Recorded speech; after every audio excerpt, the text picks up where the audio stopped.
This is the complete recap for the anime Magikoi Samurai Girls.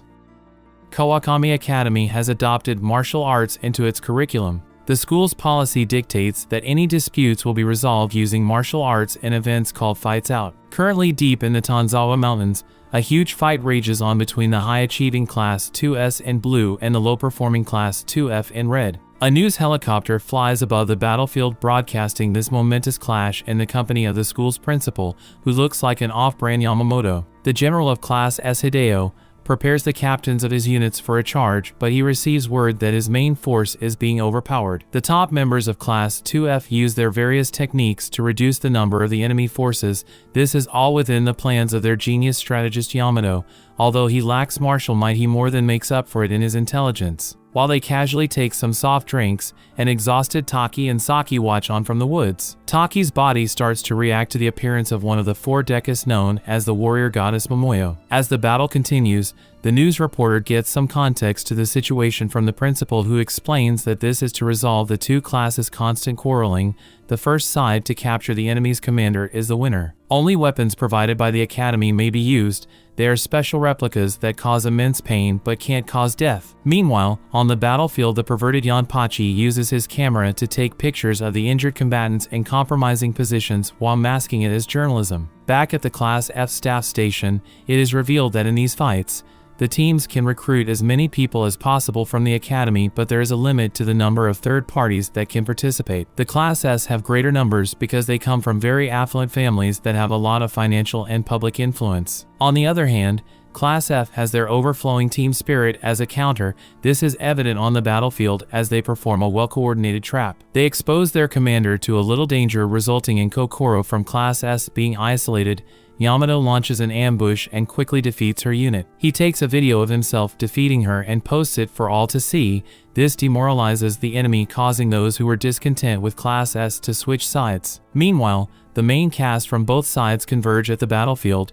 The beast that is Momoyo comfortably holds off the top members of Class F as the main forces have their final clash. Yamato leads the charge, which inspires the rest to join him as they capture the enemy's general. Momoyo watches on as the lower class celebrates. Later that evening, it is revealed that Momoyo and Yamato have some history together. He confessed his love to her when they were younger, but she rejected him because he wasn't on her level. Now that he has defeated her, he confesses his love and gives her a ring as it's her birthday. She accepts the gift but declines him once again. However, she decides he should stay as her underling instead. After the rejection, the boys come to comfort him while the girls watch on. One night, Miyako sneaks into Yamato's room to seduce him, but she is greeted with a decoy instead. Meanwhile, the real deal has been summoned to hear the briefing for a special mission from their history teacher. Yamato demands 144 meal tickets as payment to do the work, which surprises everybody. The following day, he excitedly informs the group of the reward. Momoyo decides to join but gets a little annoyed when she finds out that they are searching for a missing dog, as she was expecting some action. Her complaints are interrupted when they spot the pet and begin to chase it around the city, but it's a nimble fellow. During that interval, a man with bandages over his face looks over the city smiling. Ajiha makes preparation to counter the group that attacked one of their tanks when they were at the fight out. After a long day of chasing the dog, the group decide to take a break at a bathhouse where they come across the mud again. They spring into action, forgetting their current state as they pursue the canine through the bathhouse. The girls catch the dog, but Yamato happens to be strolling around and sees something. The ladies forget about the animal and beats him up for being at the wrong place at the wrong time. But I know some of you dirty dogs out there will argue otherwise. A beaten Yamato tags along as they track the dog into an abandoned factory in the outskirts of the city. Momoyo kicks the door down, eager to discipline the canine for the wild goose chase. The noise alerts some shady people that happen to be inside. As the group proceeds, the warrior goddess continues to scatter the place, which brings out the dog. Some well-placed arrows from Miyako pins the pet in position. They also come across some advanced weaponry, which are identified by Christiane as she has heard of their names through her dad. These are definitely illegal weapons since guns aren't allowed to be sold in Japan. As they discuss, they get surrounded by the group responsible. Momoyo dodges their bullets and uses a machine gun as a baseball bat to knock down the shooters. Yuki uses her expert swordsmanship to cut some bullets as she also goes on the offensive. Miyako marksmanship saves Yamato when he gets cornered. Wanko and Christian stand back-to-back as they deal with their batch. Things get serious when a group of masked ladies join the fight who also use techniques belonging to Kawakami Academy. Momoyo is confused because their techniques have never leaked to outsiders. The masked ladies retreat when a man's whistle cues them to fall back with some of the weapons. They leave a grenade as a parting gift, but Momoyo blocks the blast by erecting a shield. She turns around to see Yamato nestled between the girls, which irritates the warrior goddess. Shortly after, they make their way back as they discuss the meaning of their encounter. The group see that Shoichi has managed to get the dog. Meanwhile, Yamato has a flashback of his father alerting him that he has given up on the country before leaving him. The group responsible for the guns gather to plan their next move. Later on, Miyako carries on her plan to seduce Yamato by giving him an adult-rated game starring the two of them, but the guy just excuses himself from the odd situation. The following morning, she tries to harass him with a kiss, but he kicks her out of his room. Cookie finds her sitting in the corridor where Miyako explains that she's trying to heal his broken heart from being turned down by Momoyo twice. The robot roots for her as her cause is noble, all the while Yamato overhears their conversation and cries with frustration as he dresses for the day. They all gather for breakfast where it is revealed that Miyako likes ridiculously hot sauce. The group make their way to school where they come across Wanko and Momoyo. The warrior goddess hasn't fought anyone recently because the Kawakami Class Wars was broadcast to the public. Any potential challengers saw her strength and decided to back down. This drought has caused a buildup of aggression, so she decides to take it out on Yamato. Later that evening, Miyako expresses her frustrations to Cookie regarding her situation with Yamato. She reveals that he saved her from some bullies in elementary school at the risk of his own reputation. Cookie gives her some spicy popcorn to cheer her up. The robot is moved by the story, so it decides to help her win Yamato. Later that evening, Miyako captures Yamato and tries it on with him again, but Cookie makes a mistake and rather saves him. This makes him grateful to her. The robot later joins Yamato to find out why he doesn't respond to Miyako's feelings. He explains that he doesn't have the right to because when she was getting bullied, it took him too long to do something about it. Even his motivation for helping her was fueled by his guilt, but he didn't expect her to fall in love with him. He thinks that maybe she feels obligated to love him, but Miyako overhears the conversation and assures him that she loves him with her own free will. Meanwhile, Yuki sits in the bath, and with the help of Matsuka she comes to the realization that she too loves Yamato ever since their encounter on her first day. With some persuasion she decides to also compete for his love. Some days later, Yamato and Christian have an encounter in the changing rooms of the bathhouse, but she pins him down. The young genius tries to use her love of Japanese culture to explain that in the past, nude mixed baths were common, so it's okay for him to see her in her natural form, but she doesn't believe him for a second. During their conversation, it is revealed that Christian might also have feelings for Yamato too, but their interaction is interrupted by Miyako, who walks in on the situation. She gets a bit jealous as she mistakes things as dominatrix role play, so she sits on him, which gives Christian the chance to get dressed. Later that night, she sits in her room thinking about that encounter and becomes a little smitten by it. The following day, Wanko gets ready for her morning run as other students practice martial arts. She comes across a group of people gathered on the path. Yamato alerts her that someone has decided to challenge Momoyo to a duel. The challenger floats dressed like an ancient Egyptian. The warrior goddess gets fired up as it's her first fight in a while, but the excitement is short-lived when she ends the fight in one punch. So she decides to use Yamato again as her punching bag as an outlet to release the excess aggression. Wanko saves him by distracting her by drawing her attention to a pretty girl in the crowd. Momoyo whisks the girl away from the scene. Yamato decides to help Wanko train. She discloses that she wants to reach Momoyo's level one day. As they discuss, Yamato brings out the charm and proposes the idea of him marrying Wanko. This gets her a little excited, showing she too has feelings for the genius. This guy is just a Chad without even realizing it. One night, Yamato reaches for his hidden stash of rare cultured magazines. His excitement turns to anger when he opens it to Miyako's face pasted all over the models in the magazine. He marches into her room to find her and Cookie doing the same to the rest of his cultured books. She explains that her aim is to infiltrate his mind with the magazines and win his heart. Yamato just glues her hand to Cookie's metal body out of anger before leaving. The next day, the two are still stuck together as the group make their way to school. Yuki joins them shortly after and shyly hands Yamato a packed lunch she made for him. The other girls get a little jealous and also start giving parts of their lunch to him too. Momoyo also joins them and gives her a half-eaten sandwich and teases Yamato that if he eats it, it's like an indirect kiss, which gets him to blush. Meanwhile at school, Kokoro is unaware that the video of her getting defeated during the war is still in circulation. She mistakes people's laughter at her as them having a good attitude till it's brought to her attention. She immediately complains to their class president, but his hands are tied since they promised to live in peace with Class 2F following their loss. Kokoro confronts Yamato herself and challenges him to a duel, but he's not really interested. She tries different methods to catch his attention for the fight, but the young lady ends up falling for him due to his charm. With her newfound admiration for him, she tries to recruit him as her servant, but he declines. This annoys her, so she knocks the food his friends gave him to the ground, and annoyed Yamato accepts her challenge to the duel. That evening the school principal arrives to officiate the fight.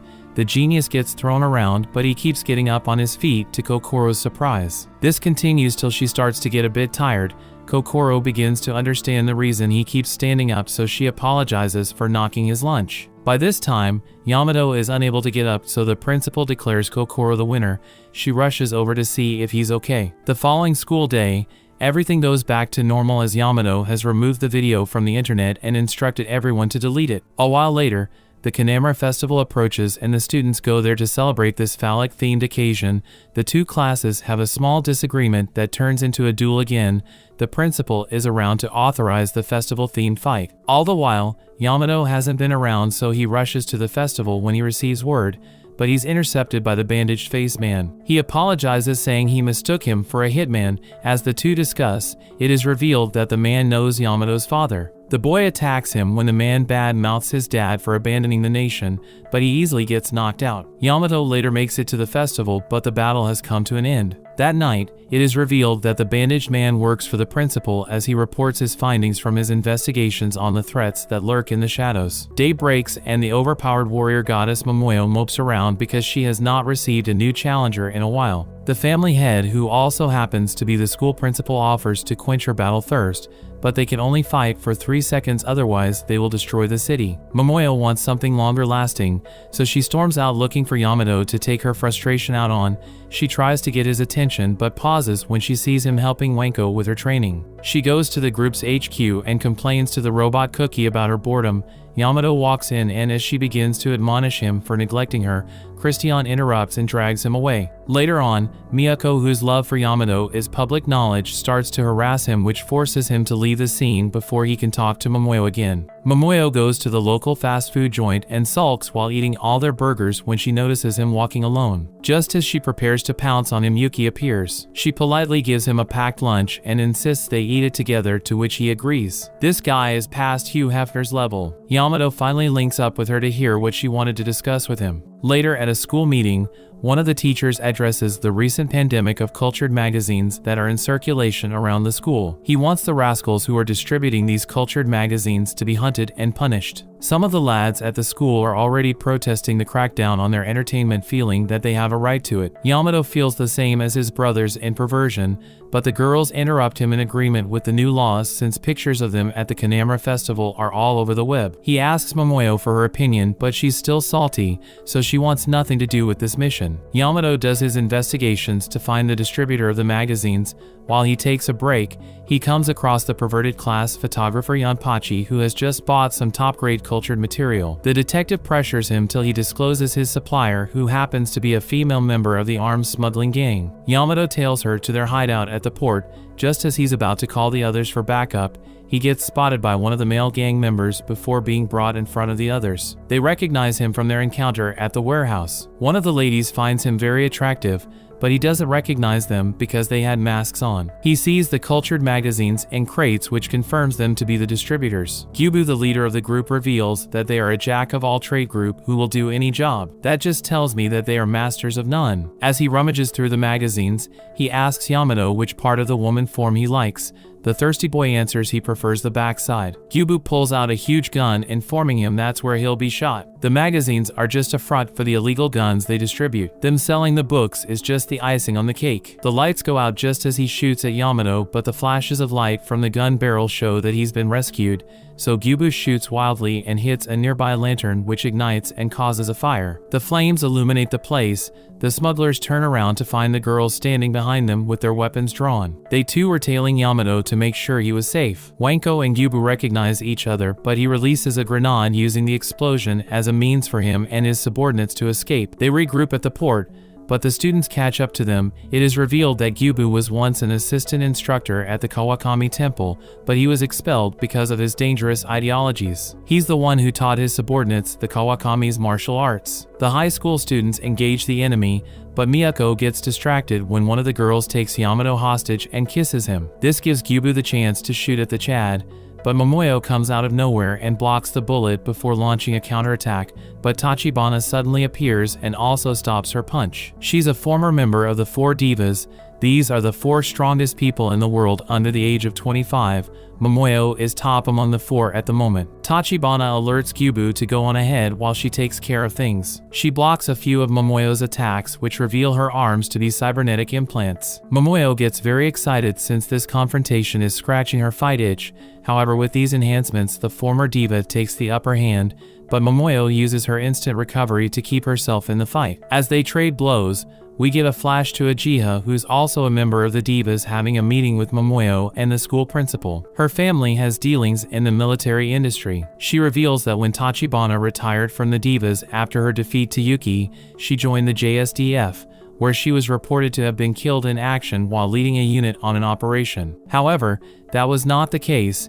She was rather critically injured, so Ajiha's family gave her a second life by enhancing her with cybernetics along with her subordinate Saki, but they went rogue by affiliating themselves with Gyubu. Back to the fight, it is disclosed that Saki uses her cybernetics augmentations in her left eye to analyze and predict situations, which she relays to Tachibana. This explains why she can keep up with Momoyo and effortlessly fend off the attacks from the rest. She pushes her opponent to use all her life energy to recover, but Momoyo still carries on her assault. The warrior goddess deflects a rocket that strays and explodes near Yamato. The shells from the blast leaves him unconscious, forcing her to stop and rush him to the hospital. While in there, the girls try to help him regain consciousness by publicly confessing their love for him one at a time. Momoyo gives a heartfelt plea for him not to die since he promised to be a man that is worthy of her. Soon after, his heart rate starts to fall to 0 for a moment, which scares everyone, but it spikes back up to normal levels along with his manhood from hearing the sweet words. The girls get annoyed at the pervert and attack him before heading back to HQ. They sit in the high-tension room eyeing each other now that everyone knows that they are rivals fighting for Yamato's love. The girls stop one another from leaving the room in fear that someone will sneak over to him in the hospital without their knowledge. An awake Yamato complains to Cookie for being taken down so easily, but the robot assures him that all will be well. Meanwhile, Ajiha confronts Momoyo and warns her to stop pursuing Tachibana, as their organization will handle it henceforth. Ajiha even blames the warrior goddess for Yamato's injuries because she sacrificed him for the thrill of the fight. In the interim, Tachibana charges her legs after her intense clash while she relaxes with Saki in bed as they discuss their resolve. Gyubu and his underlings celebrate the success of their last job with a hot pot in their inconspicuous shed HQ. He informs them that smuggling weapons was just the pregame and the real work is about to start. He just got an advance payment and has the account number and PIN for an account that has a lot of money inside. Gyubu gets annoyed when they start questioning him too much, so he knocks the food over. His cigarette hits the gas, which explodes their hideout. Later that night, Yamato rests in bed watching an online video of the incident. He complains about how dangerous Japan has become and is starting to understand why his dad abandoned the country. His thoughts are interrupted when the girls infiltrate the hospital dressed as nurses in order to get his attention. They offer him food and their services to help him recover faster. They all argue their point as to why they deserve to be with him while exposing their encounters with him. Cookie interrupts with live footage of Tachibana causing mayhem in the streets. The girls rush to the scene to get revenge for their boy. Shortly after, the bootleg Yamamoto enters the room and hits him with all of his life energy, which heals most of Yamato's wounds. The old-timer gets a bit tired but asks his student to help Momoyo out. Meanwhile, the police are unable to stop Tachibana from rampaging through the streets as she makes light work of them. Word of the commotion reaches the Prime Minister. He orders them to use the illegally purchased weapons to deal with the threat, which will make him look more competent. The girls use the train to get to the action, but it's forced to make an emergency stop due to the fire outbreak in the town center. They check the live feed and see Yamato on Cookie's back heading to the danger zone. Meanwhile, on the battlefield, Saki gives her support from a nearby building. Tachibana's rampage only comes to an end when Momoyo confronts her again. As the two fight, Saki continues to feed Tachibana information on the warrior goddess's movements till Cookie takes her out with a lightsaber. Momoyo notices a difference in her movement, so she capitalizes on it. Saki regains consciousness to find herself bound by Yamato, who holds her at gunpoint. They show footage of the fight and Momoyo now has the upper hand. When they try to berate her for the destruction they have caused, she states that the country is not worth fighting for as they were abandoned by Japan. During that interval, the Prime Minister gets a call which gets recorded by Gyubu at the other end, incriminating him. Saki gets a call from him informing her they got the evidence. She breaks free and hacks into Cookie's system, causing it to fall from a great height, smashing as it hits the floor. She quickly disarms Yamato and attaches a knife to the end of the gun, turning it into a bayonet because it doesn't have any bullets. Just as she attacks, the girls intercept just in time, but she manages to easily fend off their counter-assault because of her cybernetic eye. Yamato tries to help by using Cookie's lightsaber, but he's taken hostage at knife point. She alerts Tachibana of the situation, who quickly comes to her side. Momoyo follows to see Yamato in a predicament. She tries to rush in to save him, but the others stop her reckless advance. Tachibana prepares to end him anyway, but Uchiha drops in with style and rescues him. Momoyo uses this opportunity to apprehend Saki, but some well-placed shots by Tachibana clears the way for her to escape with her subordinate. While Yamato is unconscious, Momoyo reveals that she too loves the Sigma male, so she is willing to fight the rest to win him. They also make their declaration while dropping him like a rag doll. One of the other guys tends to his wounds when he regains consciousness back at the house. The following day, the girls get competitive at breakfast before rushing to Yamato's room to wake him up. They all barge inside to find that he has done a substitution jutsu. The girls clean his room and take a look at his magazines. All the while, he has gone to meet up with Mototsuri to discuss the current happenings and how it all links to his dad leading the country. They also discuss Yamato's sense of justice. Meanwhile, the girls challenge Momoyo to a duel when she tries to bully them into leading Yamato for herself. They team up against her, but she proves too powerful. All the while, Tachibana releases a broadcast to the whole country blaming them for neglecting the sacrifices that service personnel make for the homeland. She promises to wage war and kill everyone. The Prime Minister is on edge now as he deploys the army to deal with a group of delinquents that Gyubu has paid to storm the government building. Yamato interferes with the girls' fight for his love to alert them of the bigger problem and his wish to protect the country. The news helicopter circles around the commotion, giving coverage, and the delinquents fight barehanded, which prevents the government from using guns on them. The school students join the fray and are confronted by Gyubu and his disciples.